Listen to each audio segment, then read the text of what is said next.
não tem o melhor investimento, né? Apesar de ser a pergunta que a gente mais deve receber. Você deve receber muito dessa também, né, Maria? Qual é o melhor investimento? Eu já jogo pro cara assim, ó, vai na farmácia e pergunta lá na farmácia farmacêutica qual que é o melhor remédio. Não tem. Tem que ser o que é melhor pra você. Você tem que adequar aquilo ali. Pra quem tá pensando construir renda, médio e longo prazo, pra construir, né? Construir, ou seja, é um processo de montar, você também cria boas oportunidades. Então, a Selic elevada faz o pessoal vender cota de fundo imobiliário. O pessoal chama a gente lá e fala, Danilo, vendi porque todo mundo tava vendendo. Mentira, você tá vendendo pra alguém que tá comprando de você e talvez ele tenha uma estratégia diferente da sua, até melhor. Então, é hora de comprar dessa galera desesperada entregando bons ativos a preço de banana. A gente tem Mas mesmo melhor os fundos desconto. imobiliários de papel, que estão pagando super bem, Cara, tem fundo imobiliário de papel- papel pagando 18, 19%, isento de imposto. Tem, mas não é sustentável. Aí você tá falando de fundo high yield, você tá correndo um risco para receber uma inflação acruada ali que veio elevada nos últimos meses e não vai ser sustentável. Uma hora vai cair, né? Vai cair, vai ceder. É questão de tempo. E aí você vai receber mais e você ficou só com risco, né? Você tinha o dividendo elevado, tinha um risco. Então, no segmento de fundos de papel, tem se falado muito em fundos middle risk hoje, né? Que mesclam os títulos mais arriscados com os mais seguros. Eles têm uma relação risco-retorno interessante. Você comprando por um preço atrativo ali, um PVP muito próximo de 1, no máximo 5% de ágio. Não adianta pagar ágio num fundo desse tipo. Você vai ter um retorno interessante. Esse retorno vai oscilar. Espere que ele oscile. Aquilo dentro do teu portfólio vai oscilar. A inflação vai cair, você vai receber menos. Ainda assim, você vai receber, em média, um rendimento interessante ao longo dos próximos anos aí que você vai ter como investidor. Então, Hoje, quantos por cento você acha que um investidor mediano deveria ter de percentual de papel? cara, então, aí a gente vira pra trás assim, quanto o cara deveria ter de fundo imobiliário? Né? Isso também é muito individual, né? Você pegar quantos velhinhos devem ter aposentados aí que tem uma reserva de emergência, se é que tem, de 6 meses, 1 ano em renda fixa, e tem 10 imóveis de aluguel. Então, se esse cara vender os 10 imóveis de aluguel e vier pra bolsa e colocar tudo em fundo imobiliário, esse cara vai estar, 98% do patrimônio dele em fundo imobiliário. Esse cara tá correndo muito risco, ele tá mais seguro do que ele tava antes. Antes ele tinha 10 inquilinos, hoje ele tem centenas. Antes ele tinha imóvelzinho de bairro, hoje ele tem os melhores imóveis da cidade. Mas é difícil o Agora- investidor entender isso, né, Danilo? Porque eu converso até com amigos meus e eles têm imóveis. Hum. E eles não querem entrar em fundo imobiliário. Ou se entraram, viram que variou, né, no curto prazo. Agora, principalmente Uhum. depois da pandemia, a gente teve uma volatilidade muito grande em Uhum. bolsa, né, inclusive os fundos imobiliários. Eles falam, não, cara, pra mim isso aí não dá. Eu prefiro meu imóvel, tá ali alugado. Uhum. E aí você tenta explicar pra ele, pô, fundo imobiliário você tem vários inquilinos, você tem uma certeza de receber Uhum. o teu aluguel, você tem um gestor tomando conta dos imóveis pra você, né? Porque o imóvel físico, ele também tem risco, né, Danilo? Sem Queria que você dúvida. explicasse isso. O imóvel fixo ele também tem risco, aqueles riscos que a gente comentou de vacância e inadimplência, eles também têm. O inquilino estourar o seu apartamento. Exatamente, né? ele não te pagar, você tem que despejar o cara, você tem essa dor de cabeça. Se for um apartamento ou um imóvel em um condomínio, você tem que arcar com um condomínio, né? Além de IPTU, reformas eventuais, você tem todos esses riscos. E agora, o pessoal não tem em mente é que o preço do imóvel dele também oscila. É que se alguém fala pra ele que o imóvel dele vale 800 mil reais, ele põe aquilo na cabeça. Se a Você gente- sabe que acontece Você imagina muito se a isso? gente tivesse nas imobiliárias uma cotação em tempo real de quanto tá o metro quadrado. Você ia ver aquilo acima e pra baixo o tempo Pra inteiro. cima. Danilo, é Igual incrível. Bolsa. A grande vantagem do fundo imobiliário é o test drive, né? Se pegar esse exemplo aí que a gente deu, que o cara tem 10 apartamentos, ele pode pegar 100 reais, que é o que ele vai gastar com uma pizza no próximo final de semana. Isso se ele pedir em casa, né? Se ele sair pra comer mais.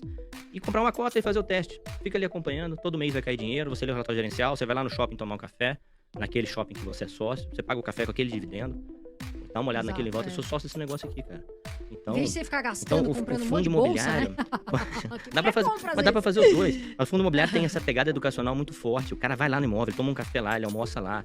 Dali ele vai pra ações, dali ele vai diversificar o portfólio dele. Então, pra quem tá entrando na bolsa, né, num país como o nosso, tão carente de educação financeira, o fundo imobiliário, principalmente de tijolo, é um instrumento educacional muito forte.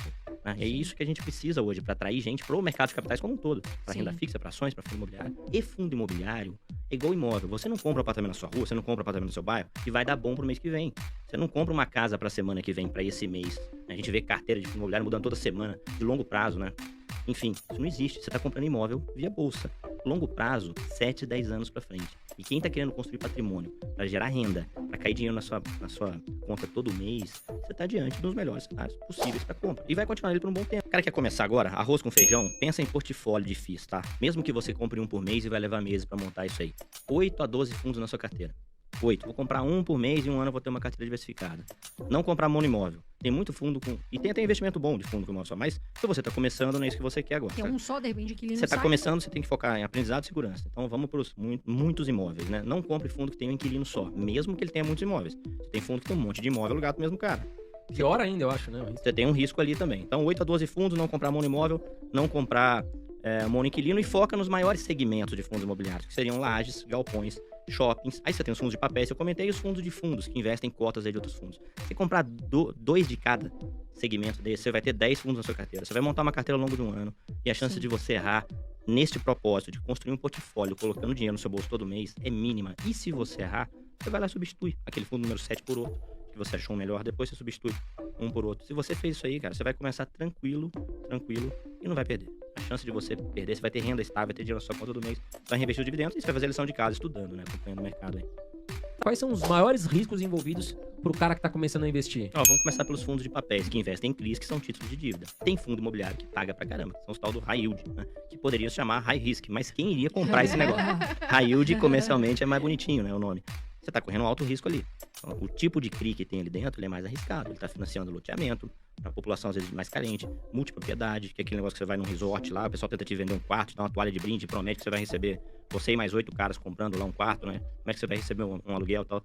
A chance de você não pagar aquilo quando você passa por uma crise, você tem a escola do filho para pagar o teu aluguel, o teu convênio, aquele lazer lá que eu comprei na Bahia, eu vou deixar de pagar. Então você tem um risco ali. Os fundos chamados high yield correm esse risco e entregam um retorno maior. Então esse é um dos riscos dos fundos de papéis, tá? Nos fundos de tijolos, você está investindo em imóvel. Você comprou uma sala aqui nesse prédio para alugar. Risco que você tem, vacância, de ficar sem renda, inadimplência. Então são os principais riscos que você tem. E por isso que como é que a gente dilui esse risco? Comprando fundos diversificados, né? Vários imóveis, vários inquilinos, portfólio, você dilui esse risco.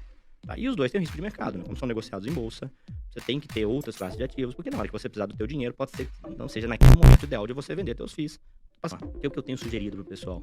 Que a gente sugere tanto na carteira quanto no trabalho público que a gente faz. Uma carteira hoje que seja 70% a 60% tijolos para aproveitar o desconto do patamar atual de desconto que a gente tem e o restante em fundos de papéis, que estão distribuindo muito até por causa da inflação elevada. A gente tem muito fundo de papel pagando mais de 1% ao mês, mas isso não é sustentável, obviamente. Isso é em função da inflação elevada, que não vai ficar assim eternamente. Então é importante o investidor ter isso em mente. E se ele tiver 70-30, 60-40, ele consegue aproveitar o melhor dos dois cenários. Receber um bom dividendo dos fundos de papéis e fazer bons aportes nos tijolos com desconto, médio e longo prazo, que essa é a ideia correta O de fundo shopping imobiliário. tá super descontado. Shopping tá muito descontado, laje tá muito mais descontado ainda, que foi o segmento que mais apanhou durante a pandemia. O pessoal falou que o home office ia dominar, que o escritório ia acabar, a gente não viu nada disso acontecer, muita gente vendeu e tem muito fundo com desconto relevante. Mas galpão também ainda tem algum desconto. O segmento que se mostrou bastante resiliente aí com o crescimento do e-commerce, por exemplo. O segmento de renda urbana é composto principalmente por contrato atípico, ou seja, ele tem que ser reajustado anualmente pela inflação. Eles estão entregando reajustes acima da inflação, inclusive, em alguns fundos, reajustes de dividendos, né? Os dividendos estão vindo acima da inflação. Ou seja, no tijolo você tem, se você focar nos fundos grandes, muitos imóveis lá dentro, muitos inquilinos, dificilmente você vai errar em uma carteira diversificada. E uma proporção dessa aí, 70-30, 60-40, você consegue aproveitar o melhor dos dois mundos. Muito dividendo agora nos papéis e desconto nos tijolos. É bom deixar claro o seguinte, cara, eu não sou defensor de uma classe de ativo única. Eu gosto da ideia do portfólio. Acho que o cara E tem, diversificar. tem que ter ações, tem que ter fundo imobiliário, tem que ter renda fixa, tem que ter parte da carteira dolarizada. Eu acho que Se você é isso faz- que a educação financeira correta preconiza, né?